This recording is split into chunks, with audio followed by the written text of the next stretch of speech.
sending their message of condolences to the 11 families of the deceased during the tragic accident that happened on Friday on the R712 road between Clarence and the Golden Gate Highlands National Park. And we have seen messages coming in. We have seen families that are here of the 11 people that are now the deceased. They are very much in a serious pain. Others we have seen like kind of collapsing, even taken to the military ambulance whereby they are being stabilized.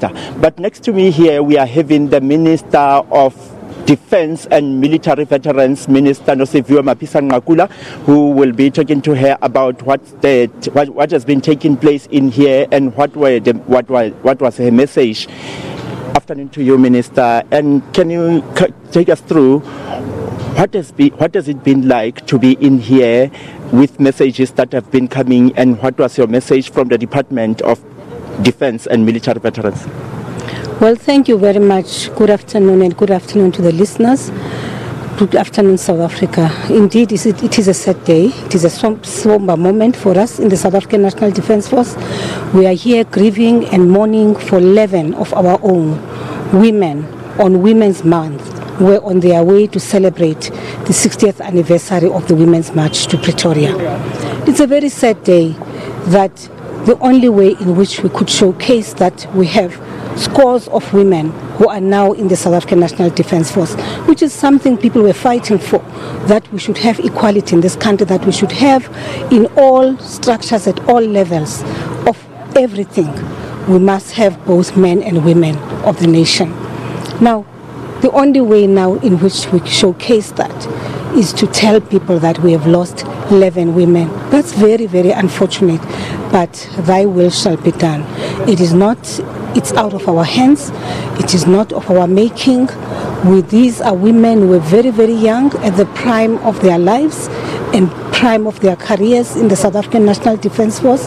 Now, you will know that these women were at the DMOP center, where literally they would have been in transit, out for deployment. Some of them are coming from training, some of them are doing the last parts of their training at the DMOP center. But what we need to know is that it is a transit center where they would have gone. Maybe some of them would have gone and be in the borders. Some of them were being prepared to go and be based in the Democratic Republic of Congo. I've been to the Democratic Republic of Congo. I've seen a number of our own female soldiers working hand in hand with our males and at the front in Goma. So I just think that it is just sad, it is painful, but South Africans, you should be proud that indeed the legacy they leave behind is that they were serving their country. They knew that they had taken an oath to the Constitution of the Republic, to the flag of the Republic. They died with their boots on. Minister, is it the first time that we lose such a big number of women soldiers in the country? Yes, it is actually. Yes, it is. And it's not the first time we lose. We have a high number. We've had 15, remember, at the Central African Republic. But amongst those, there were no women. This time around, we have 11 women. And of course, even those who are injured, who have survived the accident, are women. As I said earlier on, these are women who are on their way to the Women's Month celebration in Basotho Cultural Village. Yes. And maybe lastly, Minister, if you can tell us, from the side of your department, the Defense and Military Veterans, what will you be doing to take care of the families that are left behind by these loved ones? That will be for the Chief of the South African National Defence Force to give that information. But all I can say is that they belong to the defence family. It defence family, yabantu, right? And therefore, we will do everything which will demonstrate that because we are human beings, sinabo ubuntu, we will do everything in our stride to help as much as is possible with families. Thank you very much. That's the Minister of Defence and Military Veterans in the Republic of South Africa, Minister Nosiviwe Mapisa-Nqakula. And that's how the things are going here at the CRC Church in Bloemfontein, where the memorial service is going on.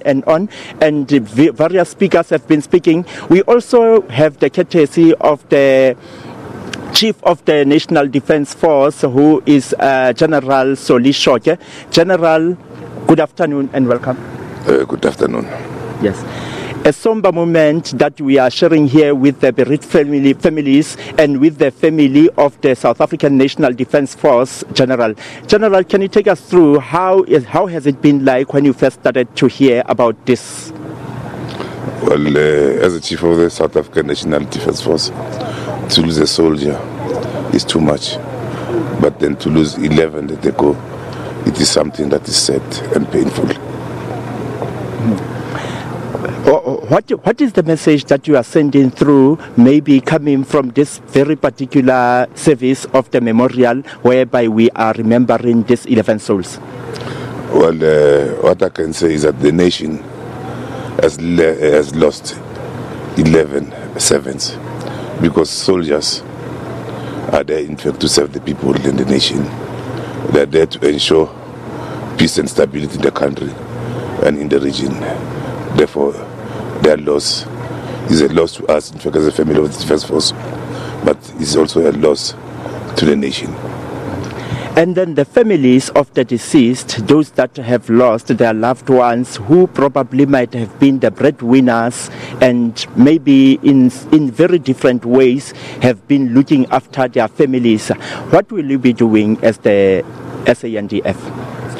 You know, that is the most difficult part of it, and that is something that as a country and as a nation that we should begin to look into as to how we treat those who serve the nation.